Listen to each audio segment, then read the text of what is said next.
하나님의 말씀을 보겠습니다. 구약성경 출애굽기 말씀입니다. 구약성경 출애굽기입니다.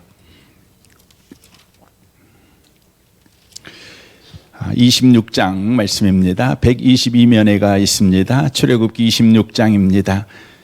31절 말씀부터 33절까지 기록된 말씀을 보겠습니다. 31절부터 33절까지입니다. 같은 목소리로 기록된 하나님의 말씀을 읽도록 하겠습니다. 읽겠습니다.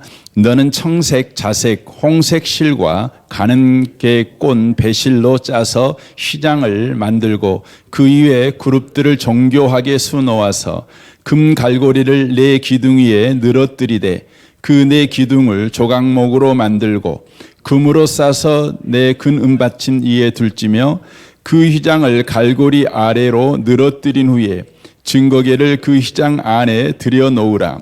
그 휘장이 너희를 위하여 성소와 지성소를 구분하리라. 아멘. 아멘. 이 밤에 오신 모든 분들에게 이 말씀의 축복이 함께 하시기를 주님의 이름으로 축원합니다. 지금 우리는 계속해서 성막에 대해서 함께 나누고 있습니다. 오늘은 휘장에 대해서 함께 말씀을 나누기를 원합니다. 오늘 이 33절 하반절에 보면 그 휘장이 너희를 위하여 성소와 지성소를 구분하리라 라고 말씀하고 있습니다. 휘장은 지성소와 성소를 바로 구분하기 위해서 쳐진 막이라는 것을 우리가 알 수가 있습니다.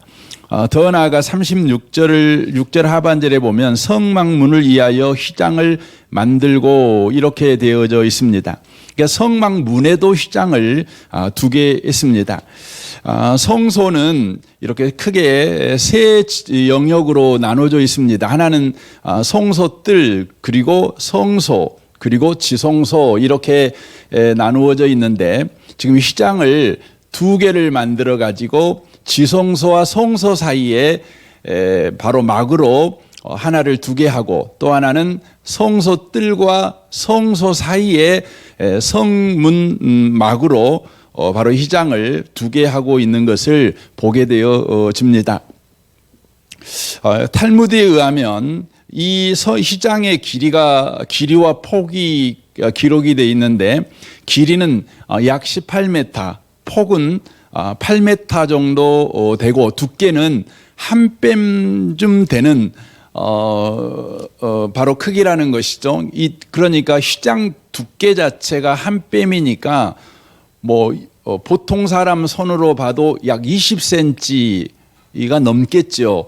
그러니까 굉장히 두꺼운 그 휘장입니다. 크기도 굉장히 크죠. 그래서 탈무드에 의하면 이 휘장을 들려면 제사장이 약 300명이 필요했답니다. 그 정도의 어마어마한 그 무게의 휘장을 바로 두 개를 지성소와 성소 사이에, 성소와 성소 뜰 사이에 바로 설치하게 했다고 하는 것입니다.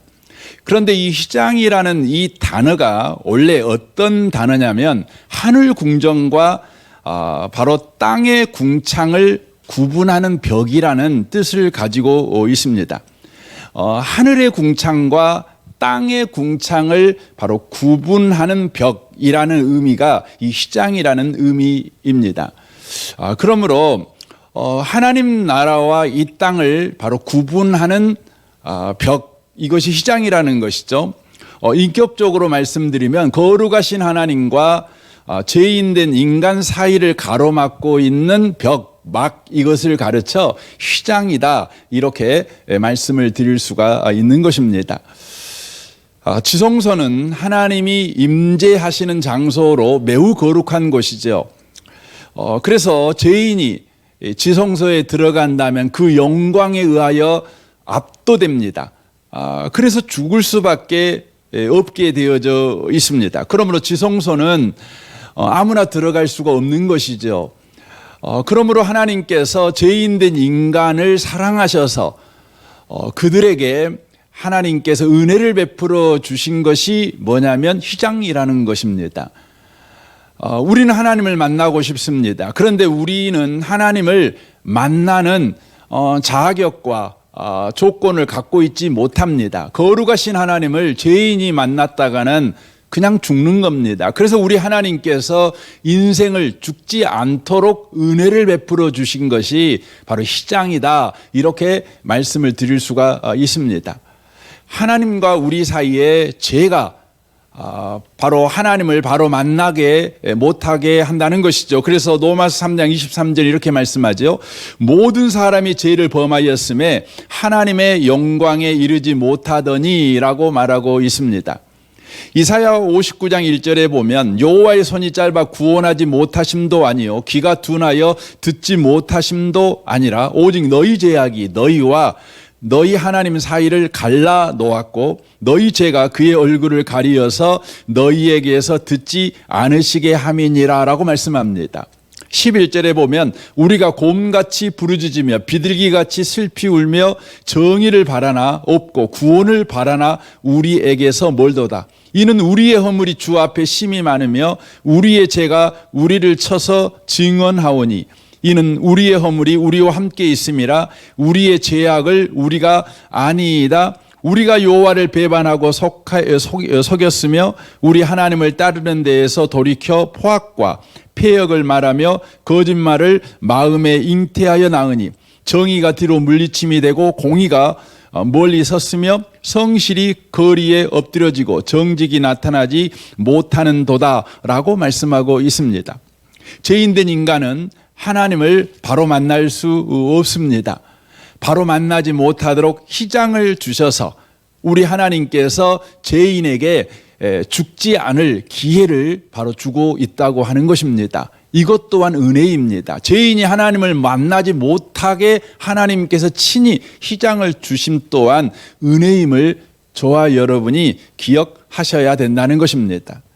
그래서 우리 하나님께서는 어떻게 하십니까? 그럼에도 불구하고 인간을 구원하기 위한 하나님의 열심과 하나님의 헌신과 하나님의 작정과 하나님의 뜻이 있음을 바로 죄인들에게 끊임없이 가르쳐 주시기 위해서 죄인은 하나님을 만나야 되지만 하나님을 만날 수 없지 않습니까? 그래서 우리 하나님의 은혜를 베풀어 주셔서 희장을 주셨지만 그럼에도 불구하고 그 죄인이 반드시 하나님을 만나도록 우리 하나님께서 구원 작정을 하시고 하나님의 헌신과 열심으로 마침내 그들을 구원하시겠다는 예표로 우리 하나님이 무엇을 하시냐면 1년에 한 번씩 대제사장이 바로 성소와 지성소 사이에 있는 휘장을 열고 그곳에 들어가도록 우리 하나님이 하셨습니다.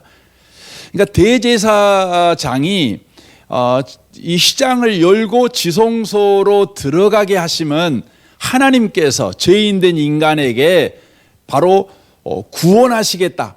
내가 너희들을 마침내 구원하고야 말 거야 라는 하나님의 구원 계획, 하나님의 구원의 예표를 바로 1년에 한 번 대제사장이 휘장을 열고 지성소로 들어옴으로 계속해서 바로 계시해 주고 있다는 것입니다.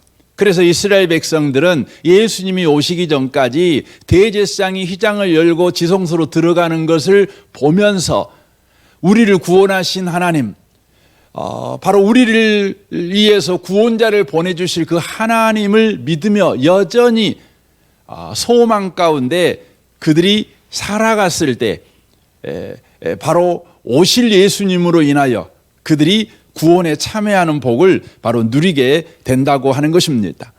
우리 하나님께서 작정하시고 우리 하나님이 헌신하신 대로 우리 하나님이 이스라엘 백성에게 바로 약속하신 대로 바로 우리 가운데 구원자이신 예수 그리스도를 보내주게 됩니다. 예수님께서 십자가에서 죄인된 인간의 죄를 짊어지고 대신 심판받아 운명하시게 됩니다. 그때에 놀라운 일이 벌어지게 됩니다. 누가복음 23장 44절입니다. 때가 제6시쯤 되어 해가 빛을 잃고 온 땅에 어두움이 임하여 제9시까지 계속하여 성소의 휘장이 한가운데서 찢어지더라. 예수께서 큰 소리로 불러 가라사대 아버지여 내 영혼을 아버지 손에 부탁하나이다 하고 이 말씀을 하신 후 운명하시다라고 성경을 말씀하고 있습니다. 예수님께서 인간의 죄를 짊어지고 죽는 그 사건과 더불어서 성전에 놀라운 사건이 일어나는데, 바로 지성소와 성소 사이에 있었던 휘장, 바로 그 휘장이 찢어져 버리는 일이 바로 벌어지게 됩니다. 이 사건을 히브리서에서는 이렇게 바로 해석하여 우리에게 증언합니다. 히브리서 10장 19절입니다. 그러므로 형제들아, 우리가 예수의 피를 힘입어 성소에 들어갈 담력을 얻었나니 이 길은 우리를 위하여 휘장 가운데로 열어놓으신 새롭고 산 길이요 휘장은 곧 저의 육체니라 라고 말씀합니다. 예수 그리스도가 휘장이 되신다. 바로 예수 그리스도의 성육신, 예수 그리스도의 그 육체, 십자가에서 찢기신 그 육체가 휘장이다, 이렇게 말씀하십니다. 그리하여 예수 그리스도가 십자가에서 그 육체가 찢길 때에, 그리하여 운명하실 때 성전 휘장도 찢겨져 버렸는데, 그 찢겨져 버린 휘장을 성경에서는 뭐라고 말하냐면 열어놓으신 새롭고 산 길이다 라고 그렇게 말씀하고 있습니다. 그리하여 열어놓으신 새롭고 산 길을 통해서 바로 성소에 들어갈, 곧 지성소에 들어갈 담력을 얻게 되었다. 지성소에 들어갈 은혜의 일이 시작되었다. 이렇게 성경이 우리에게 말씀하고 있습니다. 바로 거룩하신 하나님 앞에 바로 죄인이 바로 나아갈 길이 열리게 되었다. 바로 예수님이 십자가에서 찢기신 그 예수의 육체가 성전 휘장이 찢겨져 버린 그것인데, 바로 찢긴 그 휘장을 통해서 거룩하신 하나님을 만나게 되는 것 같이 예수님을 통해서 바로 거룩하신 하나님을 만나는 길이 열리게 되었다, 이렇게 말씀하고 있는 것입니다. 그래서 예수님이 친히 요한복음 14장 6절에서 내가 곧 길이요 라고 말씀합니다. 여기서 말하는 길이라고 하는 것은 휘장, 찢겨진 휘장, 바로 지금까지 벽이었던 휘장이 예수께서 대속의 죽음을 하자 벽이 아니라 이제 길이 되어버린 것입니다. 길이 되어버린 것입니다. 막힌 담이 아니라 이제 바로 주님 앞에 나아갈 길이 되어주신 것이죠. 그래서 예수를 힘입기만 하면 누구나 다 바로 은혜의 보호자 앞에 나아갈 수 있게 되어버린 것입니다. 그래서 히브리서 4장 16절에 이렇게 말씀하죠. 그러므로 우리는 긍휼하심을 받고 때를 따라 돕는 은혜를 얻기 위하여 은혜의 보호자 앞에 담대히 나아갈 것이니라 라고 말씀합니다. 구약의 대제사장이라고 할지라도 아무 때나 지성소에 갈 수가 없습니다. 하나님이 정한 때에 딱 1년에 한 번만 지성소에 들어갈 수 있는 것입니다. 그런데 예수께서 우리의 죄를 짊어지시고 십자가에 죽으실 때에 성전 휘장이 찢어져 버림으로 말미암아 찢어진 그 성전 휘장은 다시는 꼬맬 수가 없어요. 다시는 벽으로 만들 수가 없는 거예요. 열려버린 문이 돼버린 거예요. 그래서 365일 24시간 추나추동 아무 때나 은혜가 필요한 사람은 하나님을 만나기 위해서 예수를 통해서 바로 은혜의 보호자 앞에 나아가게 되었다는 것이에요. 그래서 저와 여러분이 기도할 때마다 예수님의 이름으로 기도합니다, 이렇게 우리가 말할 수 있다는 것이 얼마나 큰 은혜인지를 여러분 아셔야 됩니다. 우리가 예수님의 이름으로 기도할 때마다 우리의 기도가 하나님의 보호자에 상달되는 거예요. 우리의 기도가 하나님의 보호자에 나아가는 것입니다. 어떻게 이런 일이 가능합니까? 구약에는 대제사장이 정한 때에 1년에 한 번씩 백성의 죄를 짊어지고 백성의 문제를 짊어지고 백성의 고통을 짊어지고 백성의 아픔을 짊어지고 나아가는 거죠. 1년에 한 번입니다. 급한 사람도 1년 동안 기다려야 됩니다. 목숨이 까딱까딱한 사람도 1년 기다려야 되는 겁니다. 그런데요, 저와 여러분은 예수님이 십자가에서 대속의 죽음을 하실 때 성전 휘장이 찢어짐으로 예수님이 친히 하나님 앞에 나아갈 열릴 문이 되어 주심으로 말미암아 우리는 언제든지 예수님의 이름으로 오늘 또 내일 또 아침에도 저녁에도 아프기만 하면, 상처가 있기만 하면, 고통스럽기만 하면, 걱정 근심이 있기만 하면 아무 때든지 주여 하고 예수의 이름을 힘입어서 하나님의 보좌 앞에 나아갈 수 있는 자가 되어버렸다는 거예요. 여러분, 이 은혜를 기뻐하시기 바랍니다. 이 은혜를 찬양하시기 바랍니다. 또한 이 은혜를 여러분의 삶에서 마음껏 누리시기를 바랍니다. 마음껏 사용하시기를 바랍니다. 많은 분들이 예수님의 이름을 동상처럼 삶에다가 기념물로 세워놓으신 분이 많아요. 여러분, 예수 이름은 기념물이 아닙니다. 예수의 이름은 매일매일 먹는 밥이어야 합니다. 매일매일 마시는 음료여야 합니다. 배고플 때마다 먹어야 되고 목마를 때마다 마셔야 되는 겁니다. 살리는 바로 은혜입니다. 또 놀라운 사실은 저와 여러분이 이제 예수를 힘입어서요, 누구나 할 것 없이 나갈 수 있습니다. 옛날에는 1년에 한 번씩 대제사장만 여러분 나갈 수 있었습니다. 대제사장이 아니고 본인이 나 왕입니다, 그러니까 갈 수 있습니다, 안 되는 겁니다. 나 많이 배웠어, 소용없습니다. 나 제사장이요, 아니 소용없어요. 대제사장 해야 돼요. 나 지금 힘들어 죽겠어요.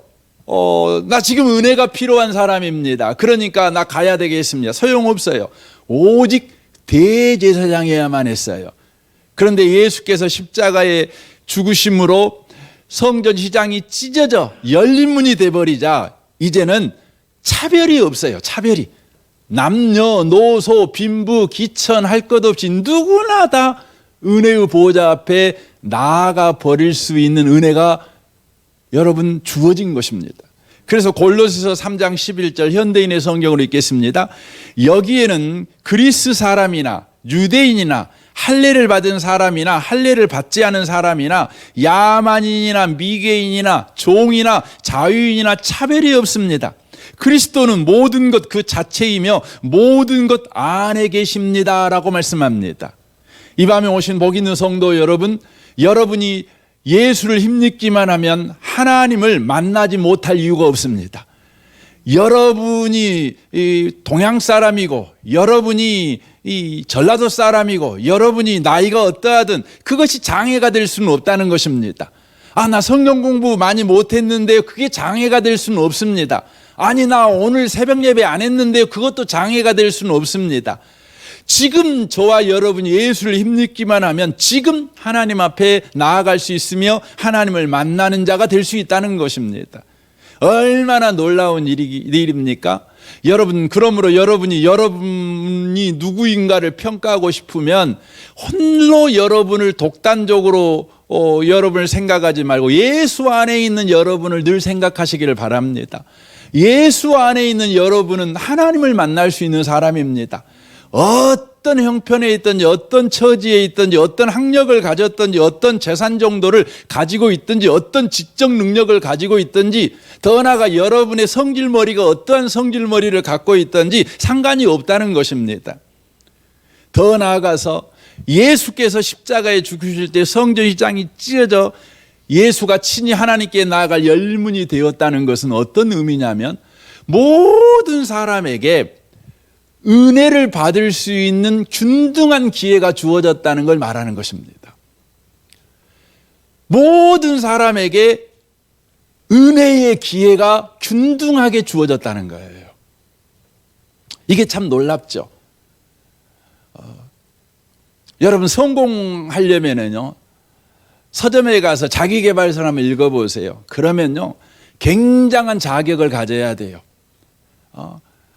여러분과 제가 나폴레옹처럼 성공하려면 적어도 잠을 2시간만 자야 돼요. 그러지 않습니까? 탁월한 리더십을 가지고 있어야 돼요. 결단력을 가지고 있어야 되고 상황에 민첩하게 새로운 전략을 짜낼 수 있는 천재적인 전략가여야 돼요. 굉장한 조건 아닙니까? 여러분, 그런 조건을 세상에 가진 사람이 몇 사람이나 되겠습니까? 여러분이 빌 게이츠처럼 그런 어마어마한 부자가 되려면 여러분은 어떤 조건을 가져야만 그런 사람이 될 수가 있는 겁니까? 어마어마하지요. 태어날 때부터 금수저로 태어나야 되고요. 하버드대를 들어갈 만한 그런 뛰어난 지적 능력을 가져야 합니다. 여러분이 우리 옛날에 제가 참으로 컴퓨터를 언제 봤냐면 제 친구가 전자공학과를 다녔거든요. 근데 이제 그 친구가 컴퓨터를 이렇게 갖고 가지고 보여주더라고요. 근데 그때 8비트짜리였습니다. 도수 있죠, 도수. 이렇게 명령어를 넣어야 작동하는 것이었죠. 그런데요, 제가 실수로 이렇게 버튼을 눌러가지고 컴퓨터가 켜졌는데 갑자기 명령어가 막 올라가지 않습니까? 굉장히 충격 먹었습니다. 충격 먹었습니다. 여러분, 세상에 없는 걸 만들어내려면 얼마나 영리해야 되겠어요? 얼마나 뛰어나야 되겠어요? 여러분, 세상에서 성공하려면 세상에서 과장만 되려고 해도 엄청난 자격과 조건을 가져야 합니다. 수준이 돼야 됩니다. 그런데요, 은혜를 받는 일에는 자격과 조건이 없어요. 모든 사람에게 우리 하나님은 동일한 기회를 균등하게 주셔요. 어떻게 해서 그게 가능하게 되었습니까? 예수님께서 십자가에서 모든 사람의 죄를 짊어지고 죽어버리자 모든 사람에게 은혜의 문이 열려버린 거예요. 그래서 갈라디아서 3장 28절에 이렇게 말합니다. 이것도 현대인의 성경으로 읽겠습니다. 여러분은 다 그리스도 예수 안에서 하나가 되었으므로 유대인이나 그리스 사람이나 종이나 자유인이나 남자나 여자나 차별이 없습니다. 여러분이 만일 그리스도에게 속한 사람이라면 여러분은 아브라함의 후손이며 하나님이 약속하신 것을 받을 상속자들입니다라고 말합니다. 저와 여러분은 아브라함의 복을 받는 일에 있어 균등한 기회를 받은 자들이라는 겁니다. 더 나아가 하나님이 우리에게 주시는 복, 그 상속자의 복을 받는 그 일에도 예수님께서 열린 문이 되어주시자 모든 사람에게 바로 균등한 기회로 제공된다는 것입니다. 그래서 예수 믿었다면 저와 여러분은 아브라함의 복을 받을 수 있습니다. 저와 여러분은 상속자의 복을 받습니다. 이걸 저와 여러분이 놓치면 안 되는 것입니다. 어떤 자격이 있는 사람이 받는 것이 아니라 예수님 때문에 열린 문이 되었으므로 모든 사람에게 은혜는 균등한 기회가 된 것입니다. 그래서 예수 믿는 사람들은요, 10번 넘어져도 11번째 일어납니다. 왜냐하면 10번 넘어진 사람에게도 처음 시도하는 사람에게 같이 똑같은 기회가 여전하게 주어지니까요. 그래서 예수 믿는 사람들은요, 100번을 넘어져도 또 기회가 똑같이 주어져요. 여러분, 세상은 안 그럽니다. 여러분, 2번 실패한 사람하고 100번 실패한 사람하고는요, 기회가 확실하게 달라집니다. 달라지는 겁니다. 나이에 따라서 기회가 점점 줄어드는 거죠. 여러분, 대학 나온 사람하고 초등학교 나온 사람하고는 기회 차이가 엄청나게 큰 겁니다.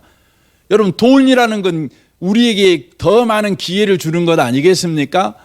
그렇죠. 돈을 가지고 있으면 더 많은 기회를 가질 수가 있습니다. 돈 없으면 기회가 점점 줄어드는 겁니다. 그런데 놀라운 사실은 예수 안에 있으면 여러분, 기회가 언제나 균등합니다. 이걸 여러분 믿으시길 바랍니다. 그래서 오늘 다시 여러분 시작해도요, 여러분 처음 한 번도 실패하지 않은 사람처럼 우리 하나님이 여러분의 삶에 은혜를 베풀어 주십니다. 여러분을 대해 주십니다. 10,000번, 100,000번 죄를 지은 저와 여러분이 오늘 다시 예수님의 이름을 힘입어서 주님 앞에 나오면 한 번도 죄를 안 지은 사람처럼 우리 하나님이 은혜로 대해 주십니다. 로마서 8장 15절 보십시오. 너희는 다시 무수하는 종의 영을 받지 아니하고 양자의 영을 받았으므로 우리가 아빠 아버지라고 부르짖느니라.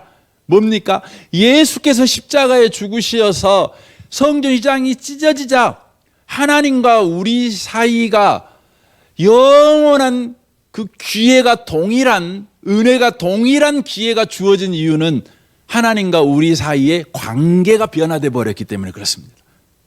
관계가 바뀌어 버린 것입니다. 바로 하나님과 우리 사이가 아버지와 자식 관계가 되어버린 것입니다.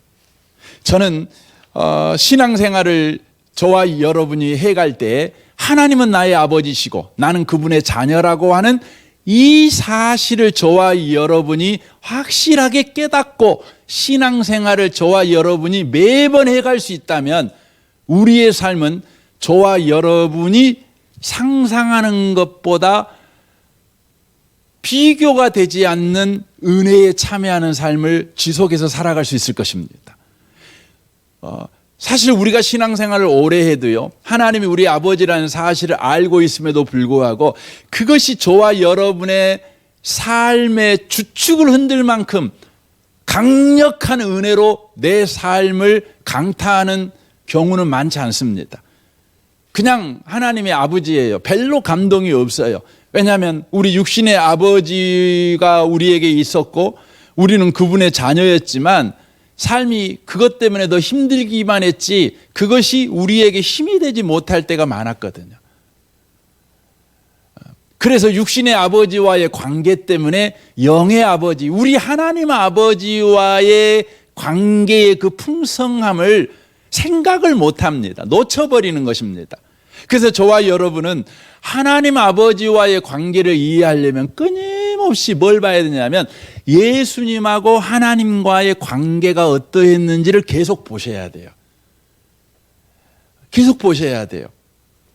우리는 하나님 안 보이잖아요.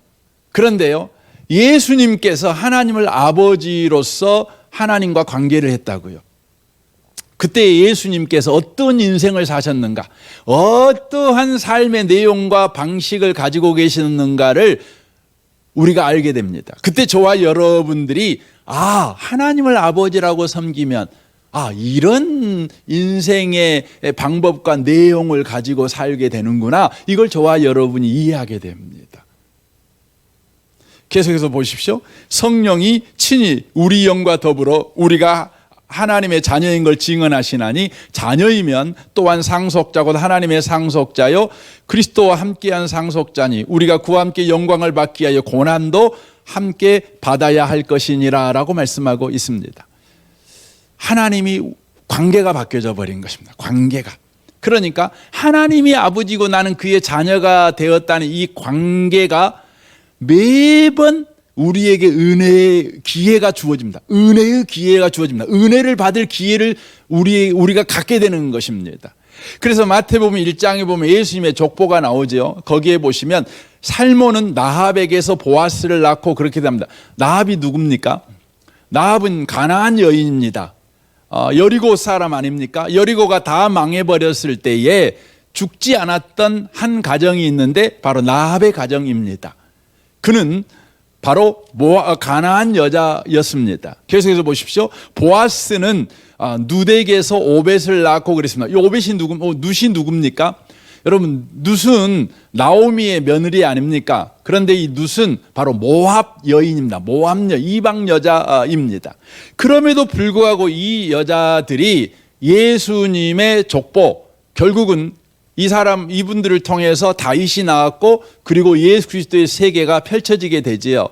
어떻게 나합이나 롯이 이런 은혜에 참여할 수 있었습니까?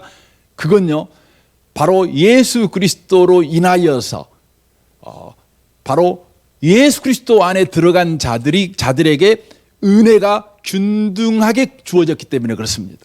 이 사실을 그들이 알고 이 은혜를 잡은 것입니다.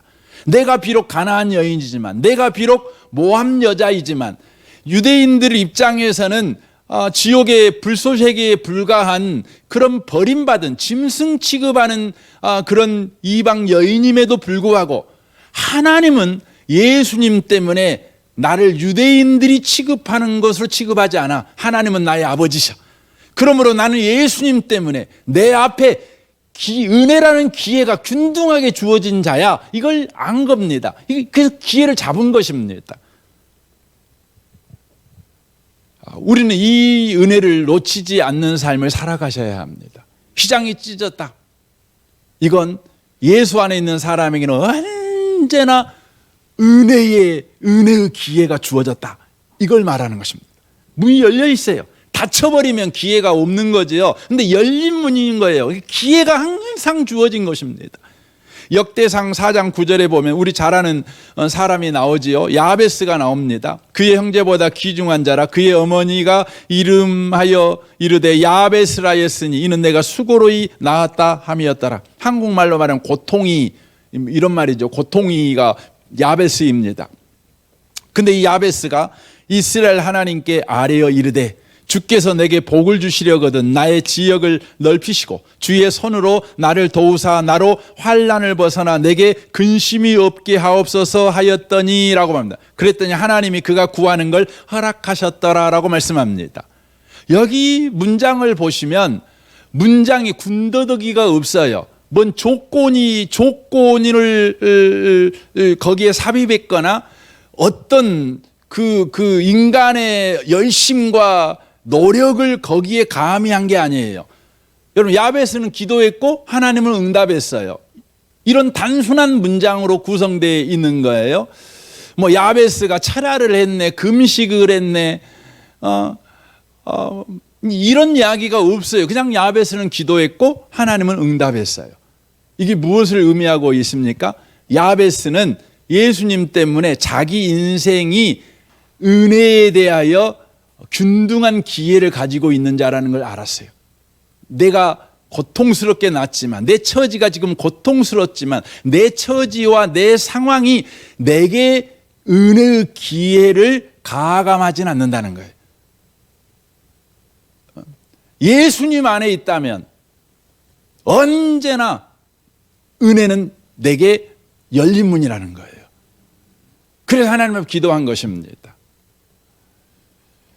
그래서 마태복음 7장 7절은 말하죠. 이건 예수님이 직접 하신 말씀이죠. 구하라 그리하면 너희에게 주실 것이요, 찾으라 그리하면 찾아낼 것이요, 문을 두드리라 그리하면 너희에게 열릴 것이니 구하는 이마다 받을 것이요, 찾는 이는 찾아낼 것이요, 두드리는 이에게 열릴 것이니라 라고 말씀합니다. 이게 무슨 의미의 말인가? 한마디로 말하면 너에게는 항상 은혜는 열려 있다. 너에게 기회는 항상 있다. 너에게는 항상 가능성이 열려 있다. 너에게는 항상 복이 준비되어 있다. 하나님이 항상 일하려고 준비하고 있다.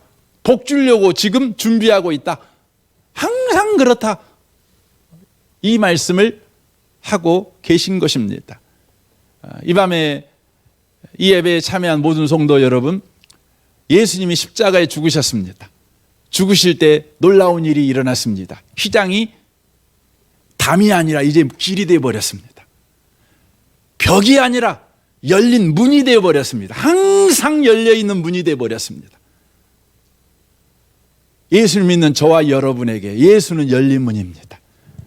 열린 문을 통해서 은혜의 보좌 앞에 담대히 나아가십시오. 여러분이 어떤 사람일지라도 상관없습니다. 예수님 앞에만 여러분 서면 여러분에게는 언제나 문은 열려져 있다고 하는 것입니다.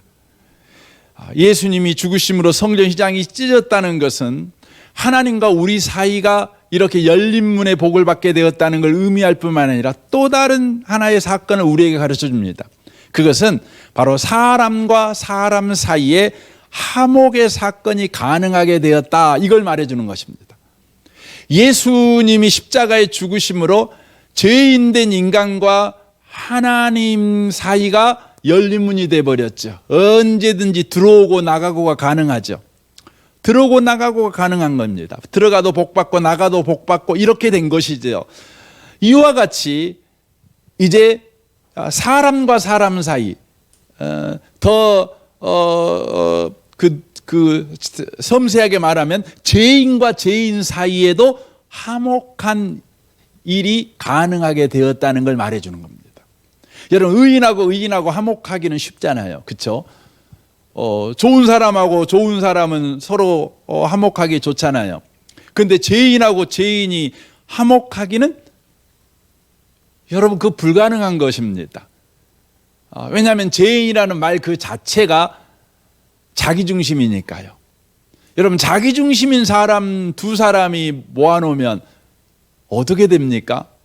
이건 기차의 내일과 같이 만날 수가 없는 거예요. 연합이 일어날 수가 없는 거예요. 하나 될 수 없는 거예요. 계속 자기 주장하는 거예요. 자기 주장하는 거예요. 여러분, 예수를 믿는다고 하면서 저한테 어떤 분이 물어보더라고요. 우리 교역자들이 물어봤네요. 그 목사님은 어떤 분이 힘드세요? 이렇게 저한테 물어봤어요. 그래서 제가 그런 이야기 했어요.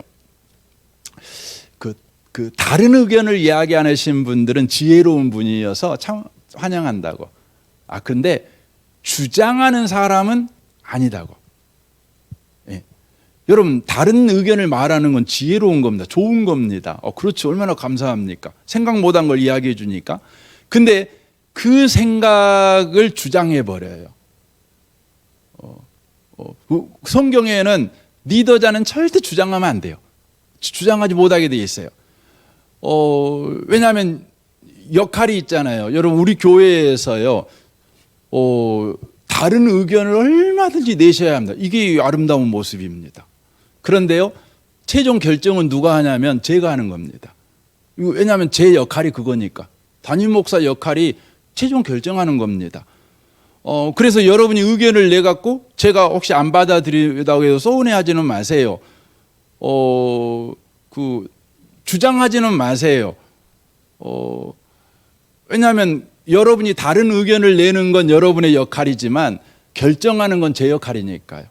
그래서 로마서 12장 3절에 나와 있는 대로요, 주신 그 은혜 이상의 것을 하려고 하지 마세요. 이게 굉장히 중요한 것입니다. 죄인들의 가장 큰 특성이 뭐냐면 자기 중심이다 보니까 자기를 주장합니다. 끝까지 가는 겁니다. 그러니 죄인하고 어떻게 연합할 수가 있겠습니까? 그건 불가능한 것입니다. 그럼에도 불구하고 예수님이 십자가에 딱 죽어버리자 휘장이 딱 찢어지니까 뭐가 가능하게 되냐면 죄인하고 서로 화목하는 일, 하나 되는 일이 가능하게 되었다는 거예요. 그래서 예수 믿는 사람들에게 우리 이 성경이 이런 요구를 합니다. 요한일서 3장 16절입니다. 그가 우리를 위하여 목숨을 버렸으니 우리가 이로써 사랑을 알고 우리도 형제들을 위하여 목숨을 버리는 것이 마땅하니라, 이렇게 말씀하셔요. 예수 믿는 사람한테 하는 말이, 하나님과 이제 화목하게 되었으니 이제 다른 사람하고도 화목할 수 있어. 그 말이에요. 죄인인 네가 하나님하고 화목하게 되었어. 그러므로 죄인인 네가 다른 죄인하고 사랑하면서 살 수 있어. 지금 이 말씀을 해주는 것이, 이거 어마어마한 바로 일이라고 하는 것이죠. 근데 이 일이 어떻게 가능할까요? 여러분, 예수님께서요, 죽으심으로 성전 휘장이 찢어졌어요. 그래서 죄인하고 하나님하고 화목하는 일이 벌어진 거예요.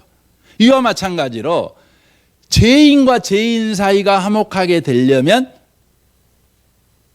바로 내 마음의 휘장이 찢어져야 돼요. 내 마음의 휘장이. 우리한테는 다 휘장이 있잖아요. 그렇죠? 미움의 휘장도 있고 분노의 휘장도 있고 내 고집의 휘장도 있고 다 휘장이 다 있어요. 마음에 다 휘장이 있어요. 근데 이 휘장이 찢어져야 다른 죄인하고 화목하게 될 수 있는 이 마음의 휘장이 벽이 아니라 길이 되는 일이 벌어지는 것입니다. 그래서 예수 믿는 사람들은 항상 마음의 휘장을 찢어야 하는데, 이 마음의 휘장은 언제 찢어지느냐? 예수님께서 죽을 때 성전 휘장이 찢어진 것 같이 내가 죽을 때에 내 마음의 휘장이 찢어지는 거예요. 그럼 우리 다 자살합시다. 지금 제가 이 말을 할까요? 그럴 수는 없지요. 그럼 예수 믿는 사람이 죽는 건 뭡니까? 예수 믿는 사람의 죽음은 뭘까요? 갈라디아서 2장 20절이 이 부분을 이렇게 이야기하고 있는 것을 보게 됩니다. 갈라디아 2장 20절입니다. 봐보세요. 내가 그리스도와 함께 십자가에 못 박혔나니 그러니 이제는 내가 사는 것이 아니요 오직 내 안에 그리스도께서 사신 것이라. 이제 내가 육체 가운데 사는 것은 나를 사랑하사 나를 위하여 자기 자신을 버리신 하나님의 아들을 믿는 믿음 안에서 사는 것이라, 이렇게 말씀해요. 예수 믿는 사람은 죽어야지요. 근데 여기서 죽는다는 것은 멀쩡히 살아있는데 죽는다고 그래서 이게 이해가 참 어렵습니다. 그런데 갈라디 2장 20절이 잘 설명하고 있죠. 우리는 죽어야 되는데 여전히 살아야 돼요. 죽어야 되는데 살아야 된다면 산 사람에게 죽는다는 건 뭐냐? 그러면 예수를 믿는 믿음으로 살아가는 것이 예수 믿는 사람한테 죽는 거래요. 그렇게 표현하고 있는 겁니다. 예수를 믿는 믿음으로 살아가는 것이 내가 죽는 거예요. 그때 여러분과 저의 마음의 시장이 찢어지고 마음의 이웃을 향한 대로가 생기는 겁니다. 열린 문이 생기게 된다는 것입니다. 열린 문이 생기게 된다는 것입니다. 그렇다면 예수를 믿는 삶, 내 마음의 시장이 찢어지는 내가 죽는 곧 예수를 믿는 삶은 뭘까요? 여러 가지가 있을 수 있는데 시간이 많이 없어서 제가 몇 가지만 나누겠습니다. 먼저 히브리서 10장 19절 말씀을 좀 보겠습니다. 한번 히브리서 10장 19절 말씀 한번 보겠습니다. 한번 같이 한번 볼까요? 죄와 불법이 용서되었으니 죄를 사하는 제사가 더 이상 필요 없습니다. 그러므로 형제 자매 여러분, 우리는 예수의 피를 힘입어 담대하게 지성소에 들어가게 되었습니다. 예수께서는 휘장을 뚫고 우리에게 새로운 살 길을 열어주셨습니다. 그런데 그 휘장은 곧 그의 육체입니다. 그리고 우리에게는 하나님의 집을 다스리는 위대한 제사장이 계십니다. 그러니 우리는 확고한 믿음을 가지고 참된 마음으로 하나님께 나아갑시다. 우리는 마음에다 예수의 피를 뿌려서 죄책감에서 벗어나고 맑은 물로 몸을 깨끗이 씻었습니다. 또 우리에게 약속하신 분은 신실하시니 우리는 흔들리지 말고 우리가 고백하는 그 소망을 굳게 지킵시다. 그리고 서로 마음을 써서 사랑과 선한 일을 하도록 격려합시다. 어떤 사람들의 습관처럼 우리는 모이기를 그만하지 말고 서로 격려하여 그날이 가까우는 걸 볼수록 더욱 힘써 모이십시다 라고 말합니다. 지금 긴 말씀인데 제가 좀 축약해서 말씀을 드리면 이런 말씀입니다. 예수를 믿는 믿음은 뭐냐? 나는 죄에 대해서 죽었다는 거예요. 근데 나만 죄에 대해서 죽은 것이 아니라 너도 죄에 대해서 죽었다는 거예요. 나나 너나 죄에 대해서 죽어버렸어요. 그러므로 나나 너는 이제 죄의 문제에서 영원히 구원받았어요. 그러므로 나도 의인이고 너도 의인이니 어떤 사람이 죄를 짓고 형편없는 짓을 하고 B급 행동을 할 때에 어떻게 대해야 되냐? 죄인 취급하지 말고 지금 의인이 죄인 흉내를 내고 있으니까 그 사람한테 가갖고 야, 너도 죄인 아니고 나도 죄인 아니고 우리는 예수 안에서 의인이야. 이제 우리 의인처럼 살자. 서로 이렇게 격려해야 된다는 말이에요. 이 말을 하고 있는 겁니다. 지금 이 말을 하는 겁니다. 언제나 의로운 사람처럼 대해주고 그가 의로운 사람으로 살아가도록 계속해서 격려해 주라는 겁니다. 당신 훌륭하십니다. 금방 내 앞에서 볼상사나운 행동을 했어요. 그럼에도 불구하고 우리는 믿습니다. 뭘 믿죠? 예수님이 내 죄를 짊어지고 십자가에 죽으셔서 내가 죄인이 아니듯이 지금 볼상사나운 행동을 하는 이 형제의 죄도 예수님이 짊어지고 죽었으니 이 형제는 죄인이 아니에요. 근데 지금 이 볼상사나운 행동을 한 것은 의인이 지금 연약해 갖고 지금 그 죄를 지은 거예요. 죄 지었다고 죄인이 되는 건 아니에요. 이미 예수님이 죄를 담당했으니까 그러니까 그 사람한테 나아가서 그를 격려하는 거죠. 우리는 의인이야. 우리 힘내서 그리스도인답게 살아보자. 이렇게 격려하라는 거예요. 이게 예수를 믿는 믿음으로 살아가라는 거예요. 사는 거라는 겁니다. 내가 죽고 예수를 믿는 믿음으로 사는 것입니다. 우리 하나님은요, 우리를 죄인 취급 안 하셔요. 하나님은 우리를 죄인 취급 안 하셔요. 여러분, 이사야서라는 성경은 이스라엘 백성이 하나님 앞에 너무나 못된 짓 해갖고 하나님께서 이제 바벨론 포로로 너희를 잡혀가게 될 것이다. 이걸 이제 이사야에게 미리 말씀하시는 성경입니다. 그런데 이 말씀, 이런 상황에서 우리 하나님이 이스라엘 백성에게 어떻게 말씀하냐면 이렇게 말씀하십니다. 이사야 43장 1절을 보겠습니다. 야곱아, 너를 창조하신 여호와께서 지금 말씀하시느니라. 이스라엘아, 너를 지으신 이가 말씀하시느니라. 너는 두려워하지 말라. 내가 너를 구속하였고 내가 너를 지명하여 불렀나니 너는 내 것이다. 너는 죄를 지었지만 그 죄 때문에 너는 안 망해. 왜냐하면 내가 너를 구원했으니까. 그 말이에요. 그리고 너는 내 거야. 네가 죄 지었다 해서 넌 마귀 것 아니야. 너 내 거야. 지금 이야기하는 거예요. 네가 못된 친구의 꼬임에 빠져서 나쁜 짓 했지만 너는 내 자식이야. 내 눈에 넣어도 안 아픈 내 자식이야. 지금 하나님이 이 말씀하고 있는 거예요. 네가 물 가운데 지날 때 내가 너와 함께 할 것이라. 강을 건널 때 물이 너를 침몰하지 못할 것이며 네가 불 가운데 지날 때 타지도 아니할 것이요 불꽃이 너를 사르지도 못하리니 라고 말해요. 이 말이 무슨 의미의 말입니까? 이 말은 하나님이 소방서가 돼주겠다 이런 의미의 말이 아니라 물 가운데에도 너와 함께 하실 거야.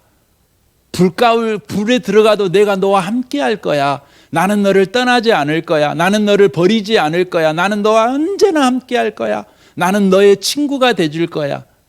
갈라디아서 6장의 말씀에 있는 것 같이 나는 너의 동료가 되어줄 거야. 그 말이에요. 그 말이에요. 네가 죄를 지어가지고 네가 어떤 어려움에 빠지면 네가 죄 지었으니까 너 그런 벌 받아야 돼. 그래서 너 감옥에 있다가 벌 받고 나와라. 내가 기다릴게. 지금 이런 이야기를 하고 있는 게 아니에요. 네가 벌 받아가지고 감옥에 가면 내가 같이 감옥에 가줄게. 네가 힘들 때 같이 힘들어 줄게. 나는 너의 친구가 돼줄게. 지금 이 말씀을 하고 있는 것입니다. 계속해서 한번 보십시오. 대전하는 여호와 내 하나님이여 이스라엘의 거룩한 이여 내 구원자임이라. 내가 너를 애굽의 성량물로 구스와 스바를 너를 대신하여 주었노라. 내가 내 눈에 보배롭고 존귀하며 내가 너를 사랑하였은즉 내가 내 대신 사람들을 내어주며 백성들이 내 생명을 대신하리니 두려워하지 말라. 내가 먼 수를 써서라도 내가 너를 구원하고야 말 거야. 어떤 희생을 내가 감수하더라도 나는 너를 축복할 거야. 지금 이야기를 하고 있는 것이에요. 그러니까 사마리아 사람 있죠. 선한 사마리아 사람, 강도 만난 사람에게 이 선한 사마리아 사람은 자기가 가지고 있는 모든 걸 동원해 가지고 그 사람을 도와줍니다. 손해를 막심을 보는 것이죠. 예수님께서 말하는 것이죠. 누가 이웃이죠? 선한 사마리아 사람이 이웃이에요. 여러분, 저와 여러분의 이웃이 누굽니까? 하나님이셔요. 하나님이 우리 이웃이 되주신다는 것이죠. 지금 이 말씀을 하시는 것입니다. 그러니까 하나님께서 믿음으로 사는 삶을 이 성경에서 우리에게 보여주고 있는 것입니다.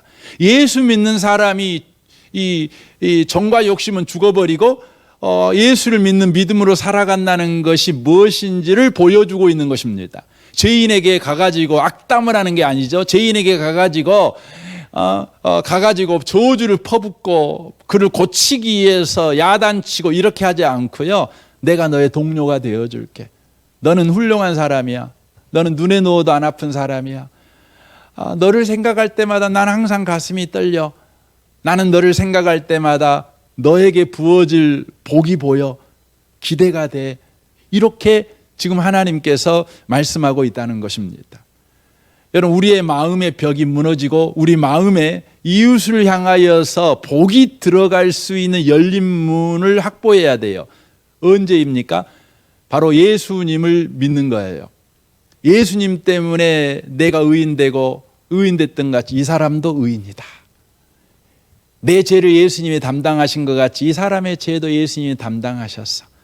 그러므로 이 사실을 가지고 그에게 나아가서 그를 축복하는 것입니다. 그를 위로해 주는 것입니다. 그를 격려해 주는 것입니다. 그것을 훈련하는 곳이 어디냐면 교회입니다. 교회에서 그렇게 하는 겁니다. 또한 가정인 것입니다. 가정인 것입니다. 그래서 여러분 인류 역사를 여러분 봐보세요. 뭐 멀게까지 볼 것도 없고 이 예수님이 오신 이후 2000년 동안 이 세계 역사에는요, 수많은 나라, 수많은 이데에 오르기, 수많은 운동이 있었어요. 그런데 그것들은 다 100년도 못 가고 몇 년도 못 가고 다 없어졌어요.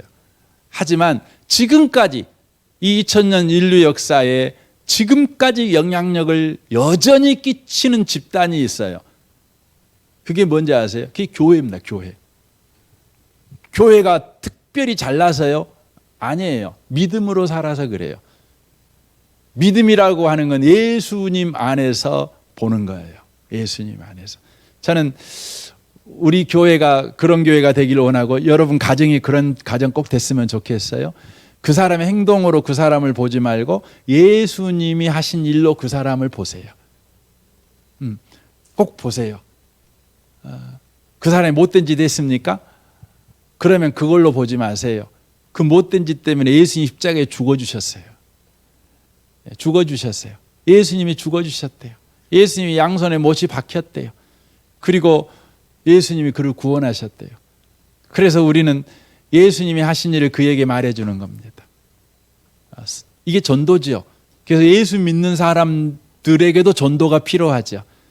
최고의 격려가 뭡니까? 전도입니다. 예수님이 당신을 구원하셨습니다. 예수님 안에 소망이 있습니다. 예수님 안에 있으니 당신은 훌륭해질 것입니다. 잘 될 겁니다. 이게 전도죠. 오늘 시간이 많이 가버려서 오늘 여기까지만 좀 했으면 좋겠습니다. 성전 휘장이 찢어졌습니다. 막힌 담이 열린 문이 되어버렸습니다. 이제 우리는 언제든지 자격이 없어도 은혜 보좌 앞에 나아갈 수 있습니다. 우리에게 예수님 때문에 은혜는 균등하고 열려있는 은혜입니다. 이제 우리는 이 은혜를 힘입어서 내 이웃에게 나아가 하나가 되어야 되겠습니다. 내 마음의 휘장을 찢어야 되겠습니다. 예수를 믿는 믿음으로 옆 사람을 보십시오. 예수가 하신 일로 옆 사람을 보십시오. 그리고 그에게 나아가서 예수가 하신 일을 말해 주십시오. 격려해 주십시오. 축복해 주십시오. 그때에 죄인과 죄인이 하나 되는 놀라운 일이 일어나게 될 것입니다. 기가 막힌 일이 일어나게 될 것입니다. 우리는 함께 한 목소리로 하나님을 찬양하는 그 기쁨의 예배를 우리가 함께 드리게 될 것입니다. 우리 함께 이 시간 기도하기를 원합니다. 오늘 말씀을 우리 생각하면서 좀 기도하시면 좋겠습니다. 주여, 우리에게 이 은혜를 주셨습니다. 감사합니다. 우리는 우리 인생이 막혀 있다고 생각합니다. 코로나 때문에 이것도 막히고 저것도 막히고 이것도 안 되고 저것도 안 되고, 예수님께서 십자가에 죽으실 때 인생에 막힌 모든 담이 무너져 버렸습니다. 이제 열린 문이 되었습니다. 예수를 바라보십시오. 예수로 사십시오. 예수를 힘입어 용감하게 사십시오. 여러분과 저는 얼마든지 축복받습니다. 얼마든지 은혜의 일을 경험할 수 있습니다. 주여, 열린 문이신 예수님을 통해 은혜에 참여하겠습니다. 그리고 예수님을 통해 내 이웃을 평가하고 격려하고 위로하고 전도하고 축복하기를 원합니다. 이 시간 우리 같이 한번 통성으로 기도했으면 좋겠습니다. 기도하겠습니다.